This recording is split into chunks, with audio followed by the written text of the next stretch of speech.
ফ্রাঙ্কফুর্টের এক নোংরা বস্তিতে জন্ম ছেলেটি।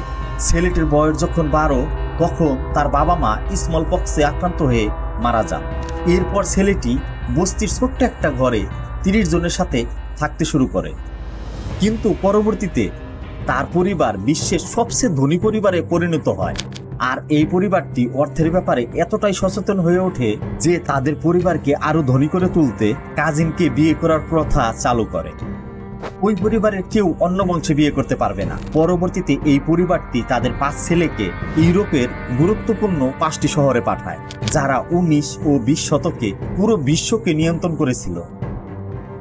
শুধু তাই নয়, এই পরিবারটি বিশ্বের অনেক দেশকে ঋণ দিয়ে তাদের অর্থনীতিকে বাঁচিয়ে তুলেছিল। এমনকি তারা ভারতের রেলওয়েকেও ঋণ দিয়েছিল।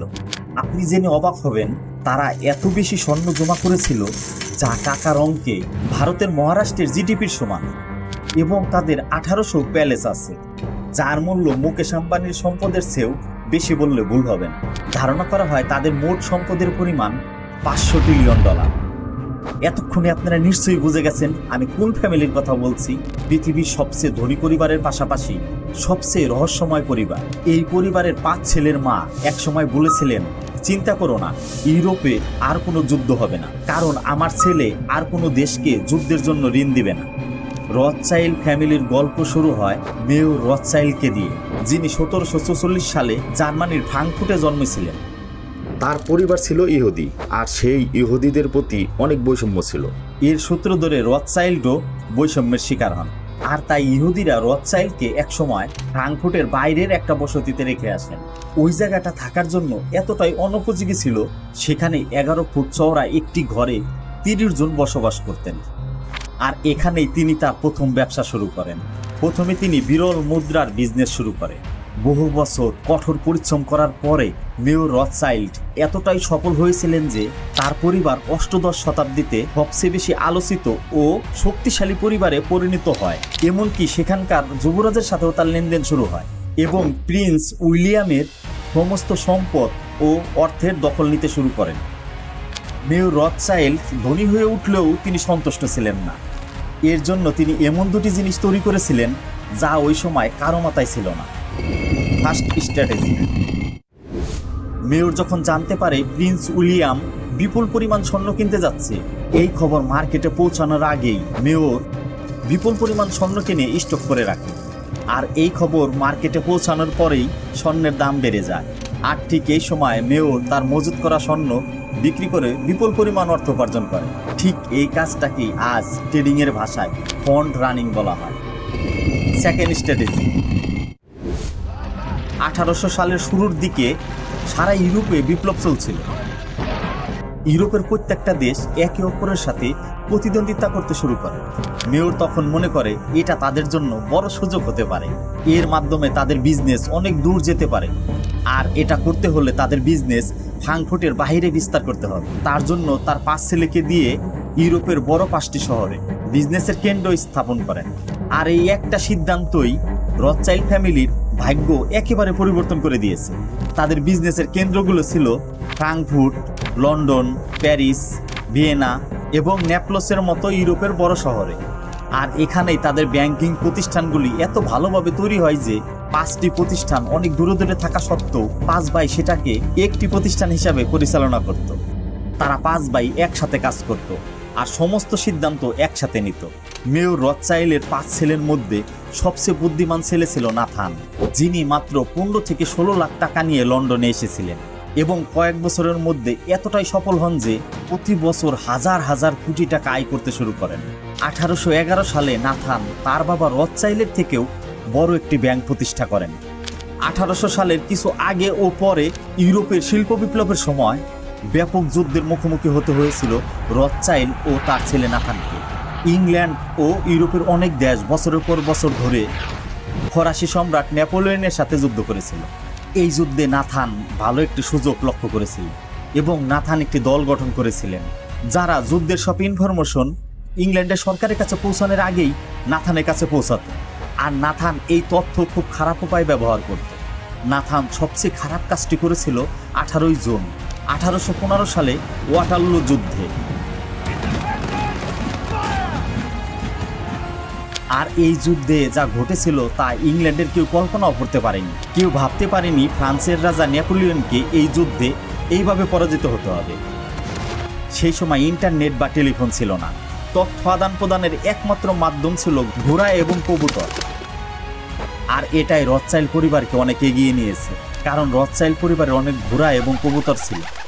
কিছু ঘোড়া এবং কবুতরকে আলাদাভাবে প্রশিক্ষণ দিয়েছিল, যাতে তারা সব খবর সবার আগে পেতে পারে। আর সেই জন্য নেপোলিয়নের হারার খবর কবুতরগুলো নাথানকে আগেই জানিয়ে দিতে পেরেছিল। নাথান যুদ্ধের জয়ের খবর পাওয়ার পরই ইংল্যান্ডে যান এবং এমনভাবে স্টক বিক্রি করতে শুরু করলো যাতে ইংল্যান্ডবাসীরা ভাবতে শুরু করে দেয় নেপোলিয়নের কাছে ইংল্যান্ড হারতে বসেছে, এবং অন্য অন্য কোম্পানিরা আতঙ্কিত হয়ে স্টক বিক্রি করতে শুরু করে। আর নাথানের এজেন্টরা অল্প দামে সেই স্টকগুলো কিনে নেয়।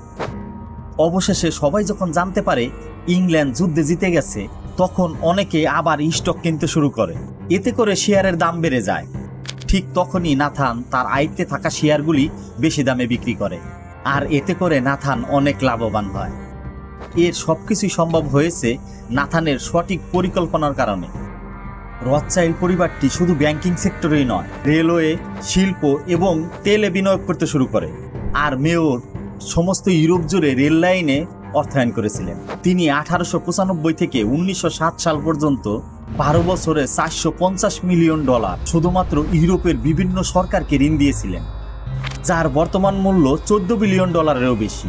আজকের দিনে কোনো ব্যাংক বা দেশ দেউলিয়া হতে চললে আন্তর্জাতিক অর্থ তহবিল থেকে ঋণ নিতে পারেন, কিন্তু 19 থেকে 20 শতকে মেয়র রথচাইল্ড পরিবার এতটাই ধনী ছিল যে তারা একাই সারা পৃথিবীর সরকারকে নিয়ন্ত্রণ করতে পারত। তাই তখন তারাই ঋণ দেওয়া শুরু করে এবং অনেক দেশকে ঋণ দিয়ে ধ্বংসের হাত থেকে রক্ষা করে। এমনকি তাদের থেকে ঋণ নিয়ে অনেক ব্যাংকই বেঁচে গিয়েছিল। আর শুধু ব্যাংক এবং সরকার নয়, অনেক বড় বড় ধনীরাও তার কাছ থেকে ঋণ নিয়েছিল। 1818 সালে জার্মান সরকারকে রথচাইল্ড ফ্যামিলি 360 মিলিয়ন পাউন্ড ঋণ দিয়ে সহযোগিতা করে। আবার 1825 সালে ব্যাংক অফ ইংল্যান্ডকে প্রায় দেউলিয়া হয়ে যাওয়ার পর থেকে বাঁচিয়েছিল রথচাইল্ড ফ্যামিলি। এই একটি পরিবারের উপর বিভিন্নভাবে নির্ভরশীল ছিল বিশ্বের পরাশক্তিধর দেশগুলো। আর এতটাই নির্ভরশীল ছিল যে যদি ওই পরাশক্তিধর দেশগুলোর যুদ্ধের প্রয়োজন হতো, তখনই তারা ওই রথচাইল্ড ফ্যামিলির কাছে অর্থের জন্য যেত।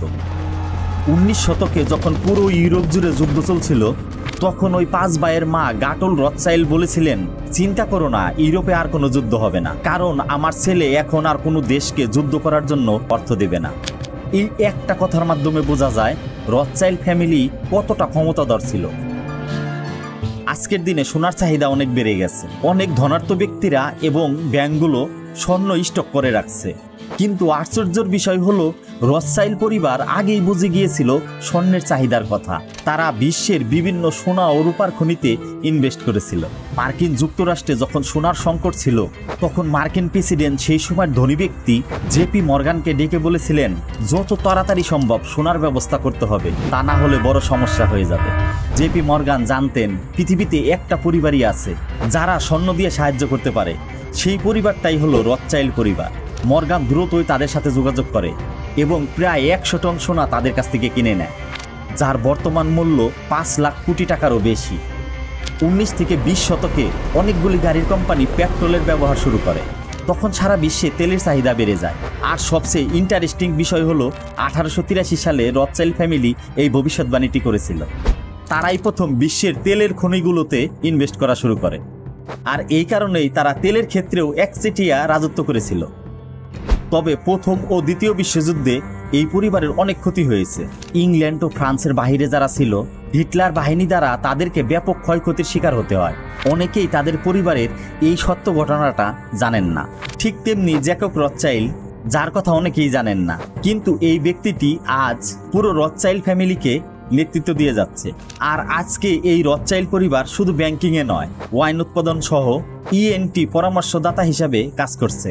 আজ এই পরিবারের সারা বিশ্বে 1800-রও বেশি প্রাসাদ আছে, যার মূল্য $36 বিলিয়ন সমান। শুধু তাই নয়, 55টির বেশি ইয়ট আছে এবং 100টিরও বেশি নিজস্ব প্লেন আছে। $100 বিলিয়ন বেশি ফান্ড আছে তাদের কাছে। তবে অনেকেই বলে থাকে তাদের বর্তমান ফান্ড $500 বিলিয়ন, যা তারা অ্যাপেল, মেটা, মাইক্রোসফট, অ্যামাজন সহ বিভিন্ন বড় বড় শেয়ার মার্কেটে বিনিয়োগ করে থাকেন। 2023-এ পরিবারটি বিয়ার উৎপাদন করে $16 বিলিয়ন আয় করতে সক্ষম হয়। আজও বড় বড় ব্যাংক ও বিশ্বের বড় বড় রাজনীতিবিদরাও তাদের ফান্ডের উপর ডিপেন্ডেন্ট। 2013 সালে একটি সিক্রেট নথি পাওয়া যায়, যাতে বলা হয় তাদের 30টি এমন সংস্থা বিভিন্ন দ্বীপে লুকিয়ে আছে যাদের কাছে রথচাইল্ড পরিবারের $বিলিয়ন সম্পদ আছে। আর এর কিছু অদ্ভুত নামও প্রকাশ হয়, যেমন এননটাস্ট, ডেননটাস্ট ইত্যাদি। রথচাইল্ড পরিবারের ক্ষমতা শুধু ইউরোপ আর ইংল্যান্ডেই নয়, ভারতেও তাদের প্রভাব রয়েছে। 2013 সালে যখন ভারতে 3G চালু হয়, তখন ভারতের সরকার 3G স্পেকট্রাম নিলাম করেছিলেন। আর ওই ভিটে রথচাইল্ড পরিবারের একটি কোম্পানি 30 কোটি রুপি দিয়ে ভিট কিনে নেয়। আর বর্তমানে ভারতের অনেক বড় বড় কোম্পানির সাথে রথচাইল্ড পরিবারের ভালো সম্পর্ক আছে বলে জানা যায়। এই পরিবারটি যেমন ধনী হিসাবে খ্যাতি আছে, ঠিক তেমনি কিছু জঘন্য কাজের জন্য সমালোচনাও আছে। পরিশেষে এটাই বোঝা যায় যে রথচাইল্ড পরিবার 200 বছর আগে যতটা ক্ষমতাধর ছিল, আজও ঠিক ততটাই ক্ষমতাধর আছে।